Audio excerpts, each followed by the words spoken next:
안녕하세요. 좋은 아침입니다. 오늘 하나님께서 우리에게 주시는 말씀은 출애굽기 10장 21절에서 29절 말씀입니다. 여호와께서 모세에게 이르시되 하늘을 향하여 내 손을 들어서 애굽 땅 위에 흑암이 있게 하라. 곧 더듬을 만한 흑암이리라. 모세가 하늘을 향하여 손을 내밀매 깜깜한 흑암이 3일 동안 애굽 온 땅에 있어서 그 동안은 사람들이 서로 볼 수 없으며 자기 처소에서 일어나는 자가 없으되 온 이스라엘 자손들이 거주하는 곳에는 빛이 있었더라.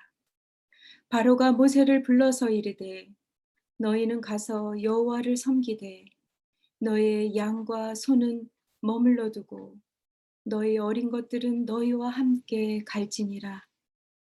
모세가 이르되 왕이라도 우리 하나님 여호와께 드릴 제사와 번제물을 우리에게 주어야 하겠고 우리의 가축도 우리와 함께 가고 한 마리도 남길 수 없으니 이는 우리가 그 중에서 가져다가 우리 하나님 여호와를 섬길 것임이며 또 우리가 거기에 이르기까지는 어떤 것으로 여호와를 섬길는지 알지 못함이니이다 하나. 여호와께서 바로의 마음을 완악하게 하셨으므로 그들 보내기를 기뻐하지 아니하고 바로가 모세에게 이르되 너는 나를 따라 떠나가고 스스로 삼가 다시 내 얼굴을 보지 말라. 내가 내 얼굴을 보는 날에는 죽으리라. 모세가 이르되 당신이 말씀하신 대로 내가 다시는 당신의 얼굴을 보지 아니하리이다. 아멘. 오늘 본문 내용은 애굽에 내린 10가지 재앙 중에 9번째 재앙에 대한 말씀입니다.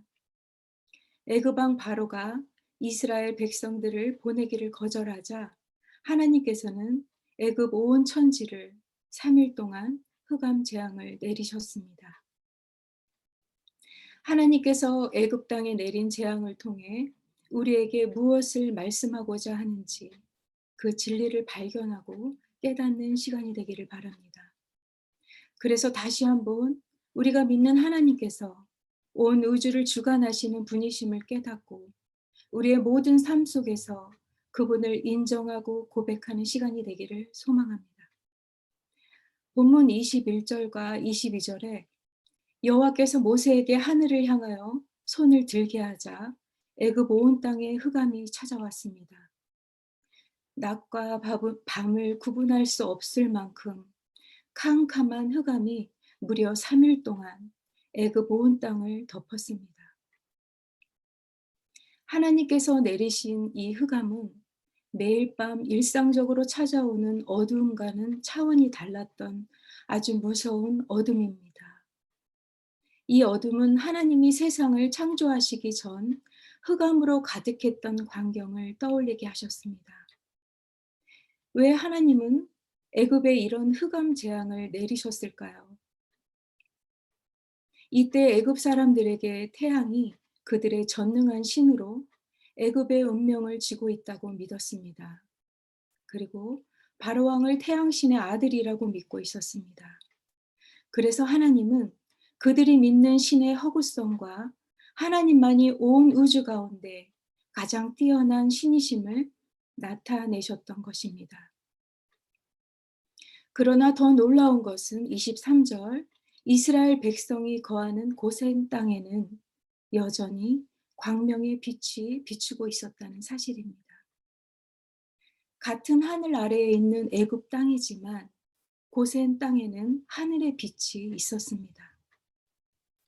얼마나 깜깜했으면 사람들이 서로 볼 수 없었고 자기 처소에서 일어나는 자가 없었던 것을 알 수 있습니다. 이것은 단순히 전기가 끊기는 정도의 피해가 아니라 기본적인 생활도 할 수 없는 인간 상식을 뛰어넘는 재앙이었습니다. 이때 두려움과 절망 가운데 놓여 있던 애굽 사람들은 고센 땅에만 있는 빛을 보고 어떤 생각이 들었을까요? 히브리인들이 섬기는 여호와가 참 신이구나. 이렇게 여호와 하나님의 존재를 인정하지 않았을까요? 이 말씀 속에서 하나님은 우리가 아무리 어둡고 불안한 시대를 살아간다 하더라도 하나님과 함께하는 사람, 하나님의 자녀들을 어둠이 없는 광명의 빛으로 인도해 주시는 분이심을 믿도록 역사하셨습니다. 그런데 성도 여러분, 어떻게 이스라엘 백성들이 거주하는 곳에만 밝은 빛이 있었을까요? 이것은 생명의 말씀이 있는 자와 없는 자를 가리키는 것입니다. 즉, 인생에서 하나님이 내 안에 계시느냐, 안 계시느냐 하는 것에 따라 흑암의 인생을 살 수도 있고 빛의 인생을 살 수 있는 것입니다. 요한복음 12장에는 나는 빛으로 세상에 왔나니 나를 믿는 자로 어두움에 거하지 않게 하려 함이로라. 하나님께서 예수님을 세상의 빛으로 보내주셨습니다. 빛이 만물에게 생명을 주듯 하나님께서 말씀으로 모든 영혼의 생명을 주어서 살리는 것입니다. 빛이 없으면 생명체가 살 수 없듯이 우리 영혼은 하나님의 말씀이 없으면 결코 살 수 없는 연약한 존재이기 때문입니다. 그러므로 하나님의 말씀은 빛이요 생명이 되시는 것입니다. 24절에 보시면 애굽의 흑암이 3일 동안 사라지지 않고 계속되자 두려움에 사로잡힌 바로는 다급하게 모세를 부릅니다. 간단히 말하면 몸만 가라는 것입니다. 바로가 마지막 순간까지 포기할 수 없었던 것은 이스라엘 자손이 소유한 양과 소, 그들의 재물이었습니다. 재물에 대한 욕심이 바로의 마음을 짙은 어둠으로 몰아갔습니다. 만약 바로와 같이 재물의 눈이 어두워 욕심에 빠지면 하나님의 빛이 그 안에서 빛을 비출 수 없게 됩니다. 우리에게 하나님의 빛이 계속 머물게 하기 위해서는 하나님께서 나에게 무엇을 말씀하시는가에 귀를 기울이며 살아야 합니다. 그런데 몸만 가라고 하는 바로에게 모세는 어떻게 대답을 합니까? 25절과 26절. 모세는 단호하게 여호와께 드릴 제사와 번제물을 달라고 말합니다. 왜냐하면 하나님이 원하시는 제물을 바치기 위해 모두 가져가야 한다고 말하고 있습니다. 모세의 우선순위는 하나님께 드릴 제물이었습니다. 이스라엘 백성에게 있어서 출애굽은 단순히 애굽의 억압으로부터의 해방뿐만이 아니었습니다. 하나님은 모세를 통해 이스라엘 백성들을 하나님 백성으로 여호와를 섬기도록 하는 데 있었습니다. 이것은 하나님께 구속받은 백성들이 감사와 기쁨의 제사를 드리는 것입니다. 곧 예배자로 부르셨다는 것입니다. 요한복음 4장 23절에 아버지께서는 이렇게 자기에게 예배하는 자들을 찾으시느니라. 하나님께서 관심 두는 것이 예배에 있음을 알 수 있습니다. 우리가 아는 가인과 아벨은 그들이 드린 예배로 인하여 운명이 달라진 사람들입니다. 이것은 하나님의 백성으로 우리가 어떻게 예배를 드리며 살아야 하는지 알려주고 있습니다. 우리도 모세처럼 하나님께 드릴 제사, 즉 예배를 위해 힘써야 합니다. 그리고 예배를 통해 하나님을 섬기고 그를 영화롭게 하는 데 목적을 두어야 합니다. 그러나 여전히 바로의 마음은 완악해져 갑니다. 27절과 29절을 보십니다. 여호와께서 바로의 마음을 완악하게 하셨으므로 그들 보내기를 기뻐하지 아니하고. 하나님은 왜 바로의 마음을 완악하게 하셨을까요? 그것은 표징을 통해 애굽과 이스라엘 백성들에게 보여줌으로써 하나님의 권능을 모두에게 알게 하기 위한 하나님의 계획이었습니다. 바로는 빛과 어둠을 움직이시며 온 우주의 주관자이신 하나님을 직접 보고 경험했습니다. 그러나 바로는 하나님께서 요구하시는 대로 순종하기보다 하나님을 자신의 타협의 대상으로 여기고 용서받을 기회를 스스로 저버리고 말았습니다. 최후의 심판을 눈앞에 두고도 깨닫지 못하는 바로왕의 모습입니다. 하나님의 말씀은 우리가 판단하고 순종하는 것이 아니라 그분의 말씀이기에 무조건 순종해야 하는 것임을 꼭 기억해야 합니다. 그렇다면 이러한 바로의 완악함이 우리에게는 없는지 살펴보아야 합니다. 이스라엘 백성들도 어려운 상황에 처할 때마다 하나님의 도우심을 잊어버리고 하나님과 모세를 원망하고 습관적인 불평을 하며 하나님께 받은 은혜를 쉽게 잃어버렸습니다. 이러한 모습이 우리 안에도 여전히 존재하고 있는 것을 깨닫게 됩니다. 하나님은 우리에게 어떤 분이신가요? 때로는 나의 필요를 채우시는 분으로만 여기며 살고 있지는 않습니까? 오늘 저와 여러분은 하나님이 찾으시는 거룩한 예배자의 모습으로 새롭게 되어지기를 소망합니다. 오늘 말씀을 맺겠습니다.